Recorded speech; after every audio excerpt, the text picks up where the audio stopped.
Welcome back to the Dad Chronicle. I'm your host, Alex Albisu. This is episode 145. It's the end of summer. Boo-hoo. It sucks. But, there's a lot that's happened this summer, and I thought that it would be worthwhile to recap a little bit about what's been going on in our life over here, contextualize it for you folks at home as you guys are thinking about different things that you're doing with your own family. And who better to join me on the couch over there across from me? It's my wife, Deanna. Hi, Deanna. Hey. All right. So it's been an action-packed few weeks over here. I haven't put out a new episode of this thing in a little bit because we've had a lot going on. Yeah. As I said, when we were kind of bringing the show back, provide a little grace because life happens, and this is one of those things that happens. We had a lot of stuff happen over the last few weeks, the first of which is that we took a really nice trip to Disneyland. Yeah, that was like our final little summer vacation kind of thing. Yeah, it was kind of like the last hoorah of the summer and saying, let's do something with the kids. Get out of the house, escape a little bit before the craziness of the school year comes up. We're going to talk a little bit about the school year coming up, along with some of the school activities that have, that will be happening, I guess, in the coming season. But before that, let's reminisce a little bit into that trip to Disneyland, because when I came out of that trip to Disneyland, I thought a lot about some of the things that I think were really helpful going into that trip with the kids. Some things that we may need to do a little different with some of the things that we do with our kids, like Aria, and how we set some things up. But it was very well worth it to be able to escape and go do this. So we left for Disneyland. What was it? It was we were gone all last week. We're recording this on a Sunday night. We were gone the week before last, yeah. So okay, so on a Monday. Monday, it was basically towards the end of July, beginning of August, into early August. We were gone. Went to Disneyland. For those who aren't like Disney aware, I guess might be a right term for it. Disneyland is the one in Anaheim, California. It's the first park. A lot of history there. I grew up going to Disney. If you've listened to this show or any other shows that I do, I'm not going to do a full recap, but I grew up doing a lot of Disney stuff, and the kids are at an age where it was going to be fun to be able to take them to a Disney park and be able to ride some rides, meet some characters, and some other things like that. We structured the trip in a way that I think was really helpful for the kids, and I just thought I'd get a little bit of thought from you, Deanna, on like the way that we scheduled it. Disneyland, for context, isn't the biggest park. There's only two of them. It's Disneyland itself, and then you have California Adventure. It's like, they're literally across the they're across the sidewalk street from each other. Yeah, from each other. So it's super easy to go and do them. Now, there's a lot to do in those parks, as we saw. Yep. But I think that the way we handled it and splitting up the park experiences into like two different not doing like the we didn't do park hopper thing. Yeah, right. We kind of focused on one park at a time, and we did it for 4 days. So we started our trip at Disney's California Adventure, doing all the Avengers campus which I get, stuff. Because you even said it. It sounds a little sacrilege to not like go to Disneyland as your first day. Yeah, but I think something for people just to know, if you're, we're not going to get into how to plan a Disney vacation, but because we weren't staying at a Disney resort, the day we wanted to start our park day was going to be like special magic hours for people at the resorts in Disneyland. So rather than showing up to Disneyland when the general public was allowed in at 8 a.m. and already having the park completely full, we decided to pivot, and we did Disney California Adventure first. Yeah, it felt bad. It felt really bad. But I think it worked really well for our kids. I know. This is just me and my OCD. I know. But I think for overall, because of we've just spent most of the year also watching all the Marvel movies with the kids. We've gotten through Endgame and then the Spider-Man movie right after it. Now we're making the kids go watch the old Spider-Man movies. Yeah. I think for the kids, that was the right call because they got to like immerse themselves in that Avengers world. Yeah. And it was really, really good choice. It was the right choice. I just, as somebody that, wanted to do it right, I wanted to go to Disneyland. But to Deanna's point, it was definitely worth us starting there. We went and did all the Avengers stuff, and then we decided the next day, you have to reserve this stuff. We didn't really decide, but you have to reserve these days ahead of time because these parks fill up. But then we did Disneyland. And that's all like the classic rides from like this, like you see the big castle and Peter Pan and the big castle exclamation. Yeah, like, it's the smallest quotation castle. marks. But all the Alice in Wonderland ride, and then you got the Tomorrowland stuff. You have the Star Wars world in there, like all that stuff, right? And then we the day after that, our day 3, we went back to Disney's California Adventure, and then the last day we went back to Disneyland. So we did a little bit of alternating, and I wanted to share a bit of that context into what we did and why we did that in just like the case of planning a trip with your family.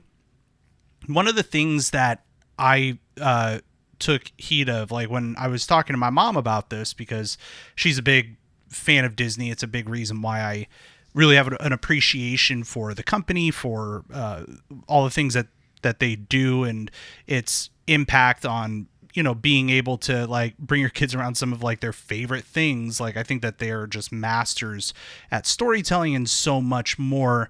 And my mom, it had helped me kind of shape a lot of that appreciation early on in my life. And one of the things that she said was, and it's easy to forget this, when you have young kids and you're going to a place like Disney, kids will burn out real quick, real fast, and they will burn out hard. I will say our kids performed way better than I expected them to. Yeah. I mean, I'm not surprised. Like, I think it's one of those moments we don't give our kids enough credit sometimes. Yeah. And I think for our youngest to have his one and only, I won't even call it a meltdown because it wasn't a meltdown. And we'll talk about that, but yeah. On the last day in the afternoon, 4 full days and we did 8-hour days at the park. We weren't taking breaks in the middle. We did at least an 8-hour day every single day. So yeah, no, our kids did fantastic. I will admit I was wrong in that I didn't want to bring a stroller. I thought that our kids were old enough that we could handle it because I also didn't want them fighting over the one stroller we had. But I was wrong. I'm thankful that we got that stroller off Facebook Marketplace for the 2 of them, and it worked exactly how we needed it to work. So in that mode, like if you're listening to this and you're thinking about taking a vacation with your kids, there are a couple things to do. One, give yourself more time than you think that you would need. A place like Disneyland, like, yeah, there's a lot to do. You look at it, you're like 2 parks, I could crush that in like 2 days. I mean, that was a question I had for you when we first started. Yeah, and I thought about it too. Now, the thing that we reflected on is that if it was just you and me doing it, adults cranking through the things that we really care about, like, then, yeah, we would have done it. But here's the thing about your kids going to a park like Disneyland, Disney World, whatever. It's a great opportunity as a parent to slow down, watch your kids enjoy the magic of it all. That means going to do the character meet and greets that maybe you wouldn't care to do as an adult. I mean, I know some adults who do, but like, like a lot of that stuff. It's not your priority. It wouldn't be our priority, right? Shape the vision of what you want that vacation to be. And for us, we really centered around a sense of like, we want this to be for the kids. We want it to be for us as well. Like in some cases, like we wanted to do some things, and we made time for that, but we really prioritized making sure our kids had the experience that we envisioned for them, with flexibility for when they stop and say, oh, that'll be really cool to go do. And those moments happened many times, like some of the character meet and greets that we were talking about, even some that like we didn't expect to go and do, like seeing Moana just like randomly outside of It's a Small World, and being able to stop and like do some of that, stop and have some of the meals and some of the things that we did. We also went in with a more structured plan and ended up canceling some of the reservations that we had because we found that we just didn't need to go that route. Exactly. So having more time in your day to be flexible, so that a place like Disney, you have to plan. And again, like Deanna and I aren't going to sit here and explain like how to plan a Disney trip. That's a whole other thing that You could bring your mom on to do that Yeah, special it's like, one day. there's a whole lot to it, and I think we were very successful in that regard. But I think the success also came along with being flexible and being willing to cancel some things to make room for time and energy. Yeah, and seeing like where our kids were at. Yeah, bingo. Now, things that didn't go very well. I'm curious as to what you thought didn't go well. Well, I mean, it didn't go well is maybe a harsh term, but I guess things that were sort of frustrating. One was just traveling across the country with your kids and stuff. We live in Virginia. We had to go to California, so we hop on a plane. Our kids did very well. But yeah, again, I'm not really talking about the kids. I'm talking about all the crap that you got to bring with you. Oh yeah. So we had to bring car seats and other things like that because we rented a car, and there are ways to mitigate this, right? Like you could decide to not rent a car. You could take public transportation. You could also rent a car and ask for them to provide the car seats and all that sort of stuff. We opted to bring our own car seats, rent a car, fly to LA. Yeah, flying to LA, which is a pain in the butt. But I will say one milestone, and I posted this on my Insta story when we were coming home. One milestone nobody talks about that is one of the best milestones is when your kids get old enough to carry their own shit on their own backpack on the plane. Oh, 100%. It's 100%. The best. It's the absolute best. I wonder if I have to bleep you for saying that. Sorry. That's okay. I'll figure it out and edit. Because this is supposed to be a family show, Deanna. Well, that's just how you are. You're authentically. I am. That is me.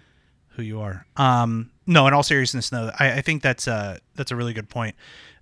When your kids are old enough, really empower them to own their stuff and to take it around with them. We had backpacks with like some of their stuff in it. I carried some of the things like the iPad. You know what I mean? Right. Like the expensive things. And it really, like, when I say it was a challenge or a bad thing, like, it was really just a logistical nightmare trying to deal with all the stuff that you have to bring. We also came home, like, just speaking of travel, like, we came home, we took a 6 a.m. flight or something out of LAX. Now, when you're flying at 6 a.m., you have to drive in from Anaheim. Yeah. That's like, you got to wake up at least at 3, which we did, and we drove. I mean, it was a freaking long day. It was a long day. And then LAX has this transportation that is off-site from the airport. So you have to hop on a bus to go to a place and then, try to figure all that out. With 2 kids. With 2 kids. And then when you return, it's the same thing, So I think one thing that I think we could have done different, and maybe we wouldn't have done anything different, but maybe just had thought through of like, what does that logistics look like when we get to the airport? I don't think that it's there's anything we could fix. No, there's nothing we could fix, but just being aware of that for the future for whatever place that we go to, so that at least we could set our mindset and like prepare for just the frustration of hauling all of our stuff from an airport to another place on a bus. Too, like Aria was doing her best to help out as much as she can. So good. Like both kids were. She was trying to push one of the luggage pieces, and like she fell trying to push it. Yeah. They're full and they're not the best, so they did the best they could for sure. No, they definitely did.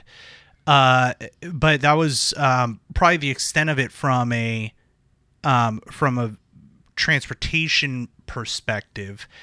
Days at the park, one thing that I reflect on a lot is that, I have conversations with the kids and like, try to keep the magic alive. It's very much like, oh yeah, look, there's Mickey Mouse and it's like, oh, why does he not talk to us? And it's like, oh, because, he We got some smart kids. Yeah, it's like he's got to be in the cartoon in order to talk. When he comes out of the cartoon, he can't talk to you, but because he leaves his voice in the cartoon. Or I forgot what I said, but it was like something that like we're trying to keep the magic alive as long as possible. They're only so. The thing to remember, though, too, for those who haven't been listening long, and I think you talked about our first Disney experience when before we even had Jake, Aria was very scared of these types of things. Yeah.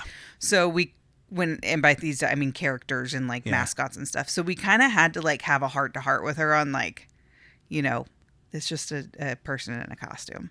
So she knows, but she still lives in it, which is great. And sometimes she gets a little too immersed, and this is more the point. So thinking about the Star Wars land. Yeah. We were really excited to introduce the kids to Batu and like all the different things that little land has to offer. It's really cool. It's an immersive Star Wars experience. If you're a Star Wars fan, you walk in there and it's just awesome.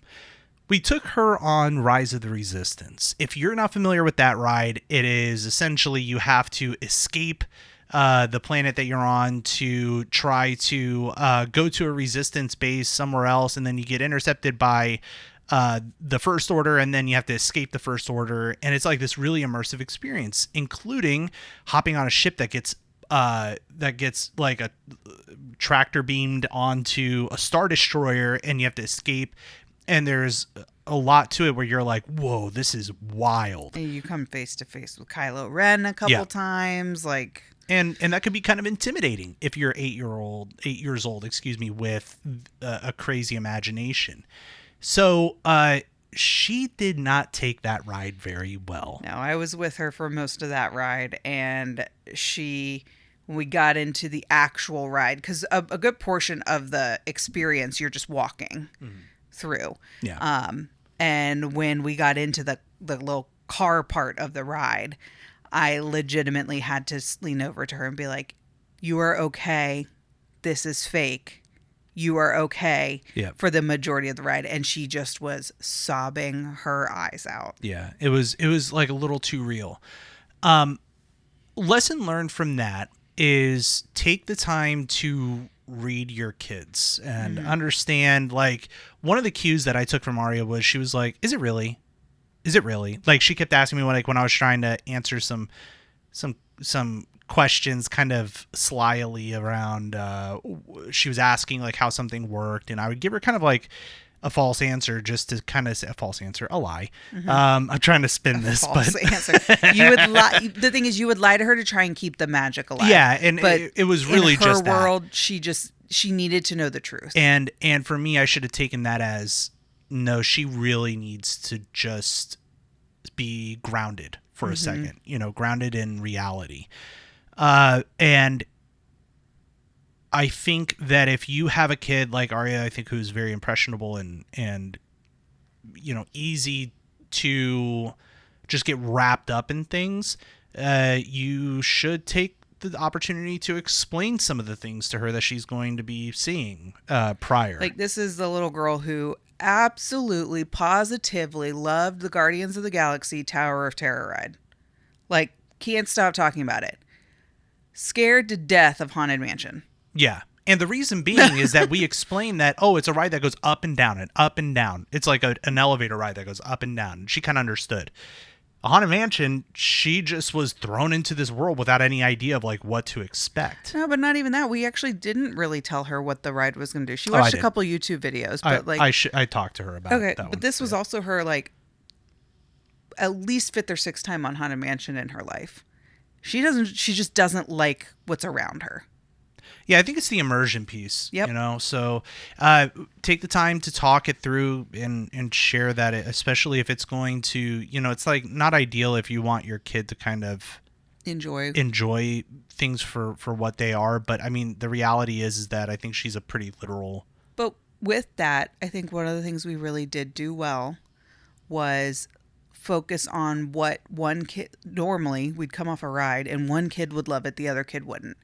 And when I say they wouldn't, it wasn't like they were never like awful about it, but there were definitely a couple rides that Aria absolutely loved. Jake was not a fan of. Yeah, right. Jake liked Rise of the Resistance. He enjoyed it. And one of the things that we made sure to do was to explain to them, okay, because obviously they're still a little young. When they get older, we don't have to do this as much. But Arya, Jake went on Guardians of the Galaxy twice for you. You have to go back on Rise of the Resistance. Yeah. And so just trying to help them realize that, like, we do this as a family. We're not going to the park and splitting up and doing whatever. We rode all of the rides. There was only one ride that you and Arya were the only ones that rode, and that was at the end of the week. Yeah, and for Rise of the Resistance, I did take time after that first time where she kind of freaked out. I showed her a video. I was like, look, all this is fake. Here's how this works. And she actually, like, took time to understand and appreciate the experience and, like, what she was seeing in a bit of a different context. So I think that's just, it's an idea that seemed to work really well because it was night and day. Mm-hmm. Oh, yeah. I mean, she still, like, I looked over at one point when we came face to face with Kylo Ren that last time. Yeah. She still closed her eyes and closed her ears. But we didn't have tears. There was no, like, uncontrollable emotions. Yeah. And she's definitely got some, like, you know, sensory stuff is a little sensitive to her sometimes. So plugging her ears and her eyes are like that's pretty good for somebody like her to be able to cope with some of that stuff. And I think that giving her that sense of, okay, here's why this happens when it happens, it kind of prepares her to protect herself and know how to deal with that. So I think that was helpful. Now, Jake, on the other hand, was our 4-year-old son was very he was such a good sport because he would ride all the roller coasters. Arya was like all about the roller coasters. Anything that had like that stomach drop sort of a feeling, she loved that. Yeah. Jake hated it. Absolutely hated it. Now but he was such a good sport because he was like, all right, let's go ride that one again, you know, or whatever it was. He literally got off Guardians of the Galaxy and went, nope. Yep. Exactly. Nope. Now, the very last thing that we did was we were about to ride Big Thunder Mountain again. And bless his heart. Again, Arya loved it. Yeah. And Jake was pleading us because I think he was just exhausted. It was 4 days. The last day.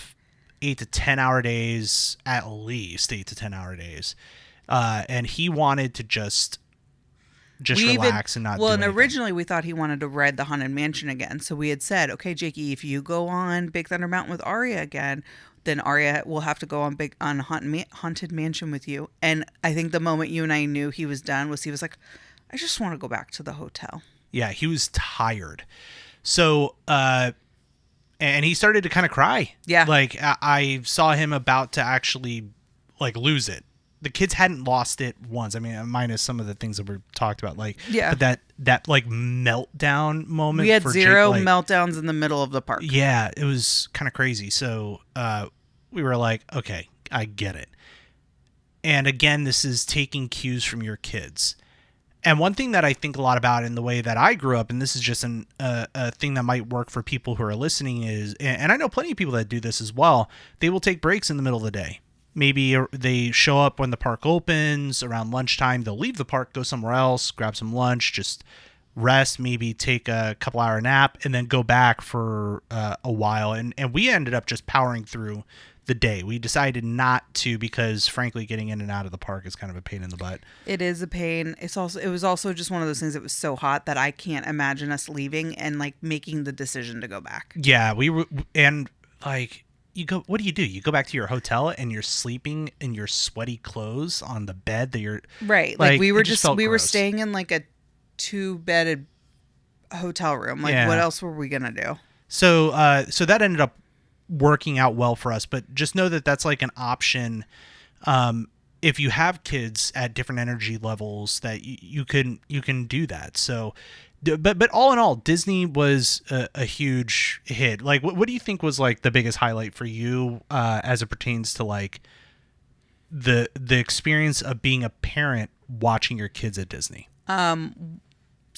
Watching the kids meet Spider-Man and Iron Man. Yeah, I was literally going to say the same thing.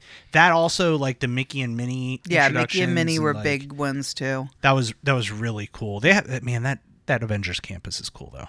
I also think, the Avengers campus is very cool. The other thing that I because of our past experience with characters in Disney, I really wasn't sure how Aria was going to do again. You just never know. She's been really great around random mascots in the area, but the character dinner when they were both like scheming on like, I'm going to ask Donald if he's doing this, or I'm going to ask Goofy if he's going to go fishing. Oh yeah. Like, I'm going to ask before you, like they were like having full on conversations of like what they were going to ask these characters when they came to the table, which was kind of cool. It was so satisfying to see them not be scared. Yes. Of that thing that like and it felt magical. Like that's something that was so cool. Like watching your kids are in this little pocket of time at this very young age. Being able to capture that and experience it as a parent is just phenomenal. Now, we're getting towards the end of the summer, as we mentioned, and the next thing up for us that we've been doing this weekend is t-ball and softball. We start up school this upcoming week, but before that, came in swinging bats because we spent all day yesterday doing t-ball and softball. Jake had started his first season of t-ball back in the spring. It was great. I think that the kid actually genuinely really likes it. At this stage, I think he really likes it. He is not the fastest kid on the field. He enjoys himself a lot. And what I've been really marveled at watching him grow as a player is just his coordination. He's getting more and more coordinated, which I think is something really important. Now, Aria has kind of bounced around from a bunch of different things. She did some soccer when she was really young to doing gymnastics for a while, and then she wanted to stop doing gymnastics. Yep. She took up piano, and she's still doing that. But one of the things that she saw while Jake was doing t-ball is she's like, I want to do that. So we signed her up for softball, which we did her first clinic, her first like hitting clinic, I guess. It was basically a hitting clinic for anyone in her age bracket that was going to be part of this association. Yeah. Now, Deanna, without talking too much for you, because you played softball for a couple years in high school, and what was it like watching her doing some of that? I mean, I was really proud of her. For anyone who knows me, I did play soccer my whole life. So the day that she cheered that soccer was over was kind of broke my heart a little bit, but that's not her path, and that's okay. Yep. So she's definitely, I've enjoyed watching her really get into music and us being able to experience something. I think gymnastics was great, but like we haven't been able to like experience gymnastics with her. We've been able to experience t-ball with Jake. We've been able to experience a bit of her piano because she comes home and she practices and we talk about it and all that kind of stuff. But we haven't really been able to have something that like we experience with her. So knowing her, kind of like what we were talking about, and knowing what softball entails, I have to admit I am a little nervous on how the season's going to go. But watching her and how and this is again one of those moments where I don't give her enough credit. Yeah. But watching her move through those 3 different phases last night at the clinic, I was surprised. I was shocked, and I was just so proud. So proud. She first of all, this is like her first time really doing anything like this. Yeah, she's never really done a full team sport before. And she's honestly, as much as she'd like to tell Jake how to do things, she's never actually done any kind of t-ball in her life. No, she'll coach the heck out of him, but she's never done it. But she got up there and she started hitting the ball, and we looked at each other like, okay, she's got this. Yeah. What were they called? Like where they were throwing the balls up? They started off on a tee, so they did like 5 balls off of a tee, and she did great there. And then he moved them over to soft toss, where it's basically a net that you hit, the coach like tosses it softly up to you, and you swing and you hit it into the net, and she was hitting those as well. And I was like nailing them. I was like, okay. Yeah. And then the other one that they had is their pitching machine, which it's not a typical pitching machine. It's more of a catapult type thing. Like it lobs the ball and it's manually done. And so that is what will be used in her games. And so I had said to her, I was like, okay, you got to go try that. And she's like, I don't want to try that. And I was like, well, that's part of what you're about to do over the next like 3 months. Yeah, when you start seeing her get uncomfortable with some things, and you're like, oh, here we go. Yeah, that's where I started to get nervous. And she went to go stand in line, and that's when I looked at you and I said, if she needs coaching, I need you to go do it now, because I followed her. I was right behind her in the tee setting, and then I was over by her by the soft toss setting. And when we got to the pitching part, I was like, I don't know how this is gonna go. Yeah. And I'm not the most patient, and you have better patience with her when it comes to that. So I was like, it'd probably be better if you were closer to her and could help manage her. But to be honest, homegirl stepped up to the plate and didn't back off once. She swung at every single one, didn't hit anything the first time, but she never once backed away. She never ran scared, and she swung every single time. Yeah, she didn't. Yeah, like when you and she look was at that, watching the ball. yeah, when you watch the ball and you see like it gets cranked. I was kind of expecting her to kind of Same. dodge or like like away. flinch is Yeah. the word I was looking for. Not once. No. Not once. Now and I was expecting her to be like, okay, I'm done. Oh yeah. And then she says, hey, they're hitting over there. Do you think I can go back over there and hit off the tee? And I'm like, yeah. Yeah, we're like, go for it. She ended up doing a whole nother circuit of all of those things. Well, she did the tee again, then she went and did the soft toss again, Right. and then she came back, and I looked at her, I said, Arya, do you want to try the pitching machine again? And she sat there for a minute, and I could see her, like, the wheels are turning in her head. And in my mind, I'm like, don't say anything. Don't. Like, this is the silence she needs to sit in to make a decision now. Yeah.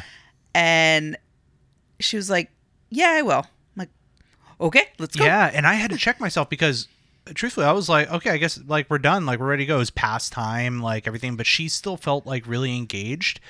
And I kept looking at you like, is this still okay? Like, are we okay to keep going? I guess so. Like, Yeah, because the coach hasn't stopped anything, or they hadn't stopped it. It was only supposed to be an hour. They hadn't stopped anything. Girls were still moving and grooving. I was like, if she is still willing to go, we can't stop her. And it's a good thing because she went up there.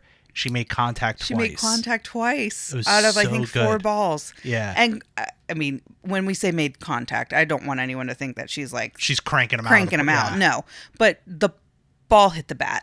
Yeah, and that's what matters. matters. And it moved forward. I mean, like, it didn't I think pass it would the have been bases. But, foul, like... But, yeah, they But you know what I it. mean? Like, just... What you don't realize when you're watching your kids learn a sport is all the things, the coordination that we take for granted as adults. Yeah. Like being able to, first of all, throw a ball. How do you teach somebody to throw a ball? Yeah. It's actually really hard. How do you teach somebody to not just hit a ball? And first of all, like when I think about t-ball, it's such a small ball compared to softball. But even then, that moment of impact, what that feels like, because it hurts your hands if you're not used to it. Yeah. Being prepared for that, building the toughness of when you get hit by a ball. Yeah, which we had to have a couple conversations about yesterday. Yeah, and so I think the big takeaway for this, for parents listening, is let your kid experience as many things as they can. Encourage them to stick with something for a little bit to kind of see where the spark comes from, because it may surprise you. I was very surprised to see the spark ignite with Arya last night.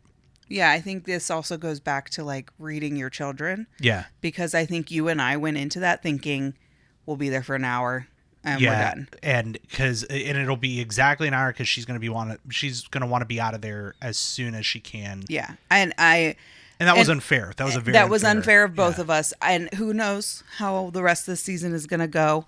But overall, when we started seeing her still engaged and still moving, I'm really happy we didn't force her to kind of... And then she did hit a point where she was pretty much done. Like, there was only so many times you could do that. But it wasn't like out of defeat. It was just like she was she was satisfied. Yeah. Which for us, we looked at each other like, yeah, we get a treat. So we went to Sweet Frog. Yeah, we went and got Sweet Frog. Some yogurt. And that was fun. But yeah, read your kids and be patient. Let them sit in that moment and Don't make the decision for Yeah, them. try to see how they react. Don't make that decision. I think that's a really good point. Now that does lead us into this new school year. Literally, like, we're recording this on a Sunday. It's going to be the first day of school tomorrow morning. Yeah. Kids are in bed. We finally have the summer coming to an end. What do you think was like one of your highlights from this summer? From the summer? Oh, geez. I don't know. We did a lot this summer. Like, this was probably one of our most packed It's summers. one of our most packed summers. And what's kind of crazy when you think about it, we didn't sign Aria up for any camps. No. I don't know. I think it's a mix of, we did the beach earlier in the year, and I know that the kids got to go up and see my grandmother up in Ohio and enjoy all of that. Disneyland is a big one too. I don't know, just watching Aria this summer grow. She's become much more of a hands-on around the house kind of person too. Yeah, We've kind of tasked her with some things to do during the day. And 8 years old, she's starting to do her chores, Yeah. So it's hard to pinpoint one thing for me. I think. I'd agree. It was kind of a loaded question because I wasn't sure how to answer it either. I think that reflecting on it, there's such a culmination of things that it kind of encompasses maybe like a theme of just observing how different this summer feels compared to other summers, like, because your kids grow and they and like the things that you're doing each summer get more and more I wouldn't say interesting, it's just different. I think it's cool, and it was also, I felt good, I felt very present with the kids this summer, just being like, especially I think the Disney trip helped a lot. But yeah, that and now Aria is starting up 3rd grade. Yeah. Very exciting. One of the things that we did, we took Aria to her orientation, and we're just right down the street. So we as we were walking, I said to you, this is going to be the last time that we're doing this with just Aria, because Jake is going to do his orientation next year. How did that make you feel? My stomach dropped. Yeah. Yeah. I was like, obviously you're right. And, I look forward to the day we don't have to pay daycare, but really. It was definitely one of those moments I was like, oh gosh, like, that's crazy to think about that in a year from now, he's going to be starting kindergarten. It is crazy. But that will be a year from now. Yeah. Right. So going into this new school year, I'm looking forward to seeing the kids doing we're going to have some busy weekends, man. Softball, t-ball. It's going to be busy, but I'm really looking forward to it. Yeah. The schedules are I think our front half of the week is going to be our busiest with piano and t-ball on Mondays. Aria will have some kind of CCD, I think, on Tuesdays, and then softball on Wednesdays, and then there'll be games on Saturdays. So, and because they're playing in 2 different associations, who knows if we'll all be together or if we'll be in 2 separate locations. Yep. I don't know.